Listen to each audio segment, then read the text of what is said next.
America में एक ऐसी जगह है जहां आम इंसानों का जाना पूरी तरह मना है। कहा जाता है कि वहां एलियंस को छुपाकर रखा गया है।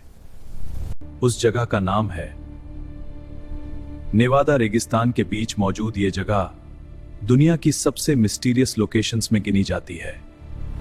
कई सालों तक अमेरिकी सरकार ने यह मानने से भी इनकार कर दिया था कि एरिया 51 नाम की कोई जगह मौजूद है, लेकिन फिर धीरे धीरे इसके सीक्रेट्स दुनिया के सामने आने लगे थे। लोगों का दावा है कि यहां क्रैश्ड यूएफओस पर एक्सपेरिमेंट्स किए जाते हैं।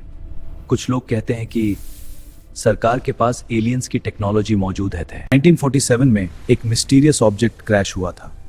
सरकार ने कहा कि वो सिर्फ वेदर बलून था, लेकिन कई लोगों ने दावा किया कि वो एलियन स्पेसशिप थी। इसके बाद से एरिया 51 को एलियन से जोड़कर देखा जाने लगा।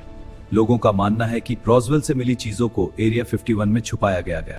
कई फॉर्मर वर्कर्स ने दावा किया कि उन्होंने वहां ऐसी मशीन्स देखी जो इंसानों की टेक्नोलॉजी से कई साल आगे थी।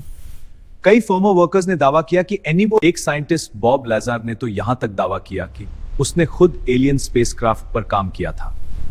उसके मुताबिक वो मशीन्स ग्रेविटी को कंट्रोल कर सकती थी, लेकिन सरकार ने उसके सारे क्लेम्स को फेक बताया। फिर भी आज तक लोग ये मानने को तैयार नहीं कि एरिया 51 सिर्फ मिलिट्री बेस है। सबसे अजीब बात यह है कि एरिया 51 के आसपास कैमरास, सेंसर्स और आर्म्ड गार्ड्स हर समय मौजूद रहते हैं।